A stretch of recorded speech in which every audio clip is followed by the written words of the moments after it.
Para os judeus, a alma é imortal. A morte é somente o fim do que é material. Para quem nunca viu nada sobre enterro judaico, vai se surpreender com esse vídeo. O sepultamento do corpo de Silvio Santos ocorreu neste domingo, dia 18, e por conta disso, muitas pessoas começaram a nos perguntar a respeito do sepultamento judaico. É muito importante a gente trazer para vocês as nossas origens, trazer para vocês a nossa cultura, para que vocês entendam. Isso é muito importante, afinal, o judaísmo é uma cultura que está totalmente ligada à Bíblia. Então, tudo que você vê nesse vídeo hoje está relacionado a algo que era feito pelos nossos ancestrais desde a época da Torá. E através da Torá, baseado na Bíblia, nós temos várias respostas de como fazer um funeral de acordo com a Bíblia. E desde o momento da morte até o velório, até finalmente a pessoa estar descansada, estar no seu momento em que ela está sendo enterrada de fato, há uma série de exigências, uma série de tradições que são feitas para que isso ocorra da melhor forma. Anunciada a morte de um judeu, a primeira providência que a família toma é anunciar a um Hevra Kadisha. Este é um grupo de voluntários que está responsável por preparar o corpo da forma correta. São pessoas que estão totalmente instruídas conforme a halahá judaica, conforme os ritos que devem ser procedidos na época em que a pessoa está num funeral judaico. Eles ajudam no tahará, ou seja, na purificação do corpo, para que esse corpo seja velado da melhor forma possível. Um banho cuidadoso com águas puras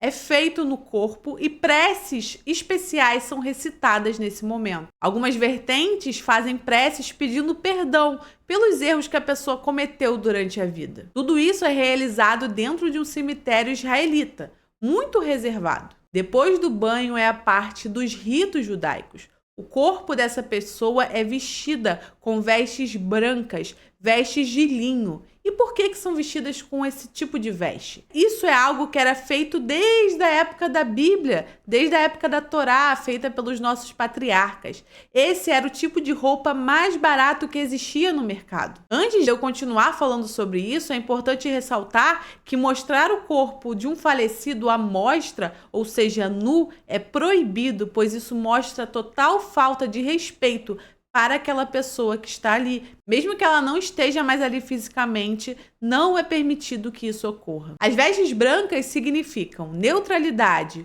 pureza, humildade. Além dessas mortalhas brancas, como eu expliquei para vocês, que era o material mais barato que existia, e calma que eu já vou explicar o porquê desse material barato, o homem judeu, em algumas tradições, também é envolto do seu talite, do seu manto de oração. Tudo isso para demonstrar que ele não é mais obrigado a cumprir aquele mandamento de orar com o seu talite. Já em Israel, na Terra Santa, não é permitido que o talite seja danificado, como é feito aqui no Brasil. Uma das franjas é danificada de propósito, para mostrar que esse judeu não tem mais obrigação de cumprir essa mitzvah. Mas já na Terra Santa isso não acontece. Então esse talite é retirado antes, que a pessoa seja enterrada. Esse talite não é utilizado pela pessoa em morte. Essa roupa tão barata é utilizada pelos judeus que estão em partida, justamente para simbolizar que dessa terra não se leva nada e que todos estão no mesmo lugar, todos vão para o mesmo lugar, independente se são ricos, se são pobres, se são feios, se são bonitos,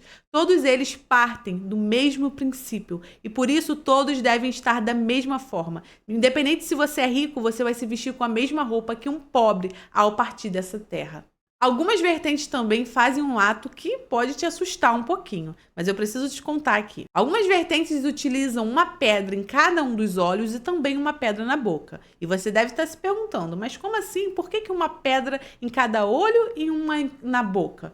Bom, o significado vai te surpreender. Existem várias explicações para isso, mas a mais comum é que o espírito não poderá questionar a morte e nem mesmo poderá abrir a boca para mentir para Deus. Para outras vertentes, os olhos devem ser obrigatoriamente fechados, pois o falecido está indo se encontrar com Deus e neste momento ele deve fechar os seus olhos para as coisas mundanas e abrir os seus olhos para a paz espiritual que ele está se adentrando naquele momento. Depois, o caixão é fechado ou o corpo é envolto de uma mortalha, de um pano branco, e nesse momento ocorre um breve velório. Não é permitido de maneira alguma abrir o caixão, e o velório sempre acontece somente com os familiares mais íntimos, não é aberto ao público. A cerimônia do sepultamento é feita sem flores, com o caixão mais simples que existe, porque nesse momento as pessoas devem ser tratadas de igual forma na sua morte.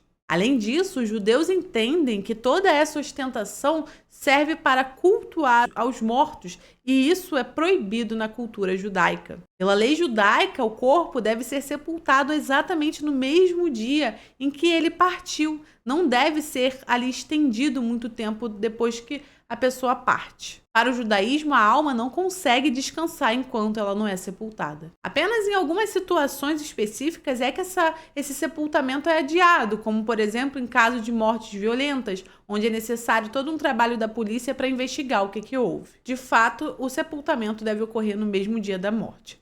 Mas também há uma exceção. Se o falecimento dessa pessoa ocorrer num dia de Shabat, num sábado, então o seu sepultamento pode ocorrer no domingo. E foi exatamente isso que ocorreu com o Silvio Santos. Ele faleceu na madrugada do sábado e foi, enterrado no domingo. Mas se por um acaso ele falecesse num domingo, ele seria enterrado, sepultado no mesmo dia. No Shabat é proibido fazer qualquer tipo de enterro, pois é um dia de alegria, é um dia em que a pessoa foca no serviço divino. Então, por isso, não há enterro nesse dia. Uma estrela de Davi na parte superior, assim como as iniciais do morto, serão as únicas marcações no caixão.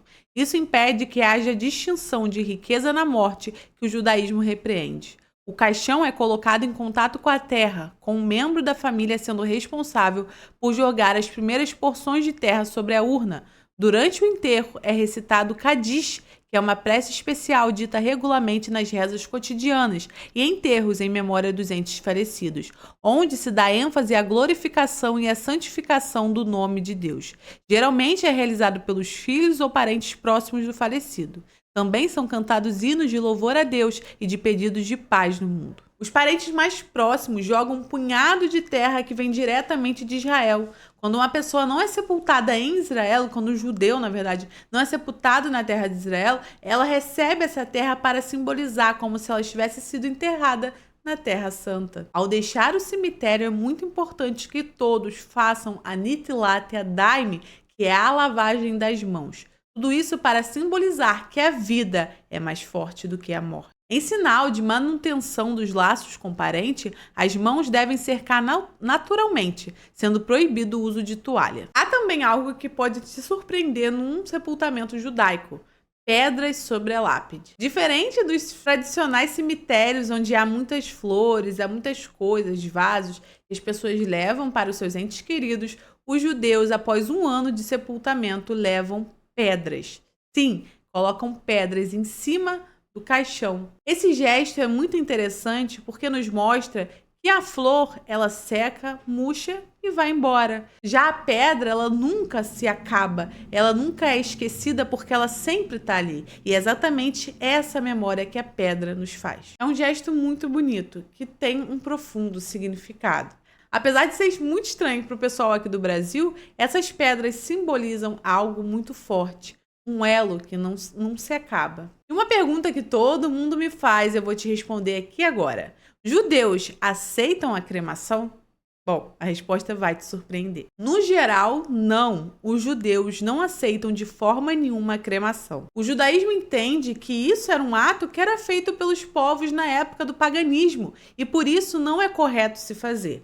E também o judaísmo, mesmo após a morte, não aceita que haja mutilação do corpo, então por isso não há cremação. Segundo o judaísmo, inclusive, demora um tempo até que a alma seja separada do corpo de fato. O processo assim ocorre de forma natural, conforme a decomposição do corpo. Enquanto o corpo ainda está ali, a Neshama, a alma daquela pessoa, ainda está ali. Ela simplesmente só sai daquele corpo quando o corpo está totalmente em estado de decomposição, quando ele vira realmente somente o pó. A cremação separaria de maneira brusca e dolorosa os elementos carnais e espirituais, portanto, é proibido no judaísmo. Gostou de saber sobre isso? Tem muito mais para você aprender aqui no nosso canal.